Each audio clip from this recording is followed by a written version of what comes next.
Hey, welcome back to Java with Jeff. I'm so glad you're here. I've got my beverage and my Bible with me. I hope you do too. Hey, I'm just thinking about a question today for us to think about together. Hey, what do you do when you're afraid? And I know the initial reaction might be is not wanting to ever be afraid and thinking if you have more courage, you don't have to be afraid. But that's just not true. It's not true in the Bible because the disciples were afraid. There are moments when they are afraid when Jesus, remember, walked up on the water, they were fearful. And there are other moments where, he got crucified and they were afraid. They locked themselves behind a door in Jerusalem. Or even after Jesus rose from the grave, the disciples are still a little fearful about how this is all going to play out.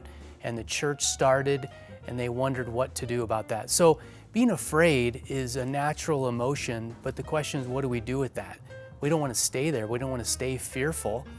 And so I lean into what Paul told Timothy in 2 Timothy chapter 1, verse 7. It gives me strength, it gives me hope, and I hope it does for you today too. He says, "For the Spirit God gave us does not make us timid, but gives us power, love, and self-discipline."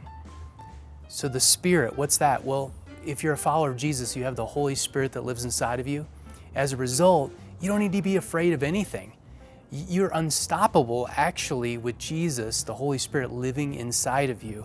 And as a result of that, we can grow in power, love, self-discipline, so that we don't have to fear when things come our way and when we're confused or disappointed or scared about the future, or whatever it might be. We don't have to be fearful anymore because God is with us. And as a result, we can move forward. So the big reminder today is you need to remember whose you are and who you are. Remember that you're God's and He made you and your identity is in Jesus now. As a result of that, you don't need to be timid. You don't need to be fearful anymore because He's with you. He's alive. What else do you need? So I hope that's encouraging to you today as you think about when you're fearful next time, lean into whose you are and who you are. We'll see you next week.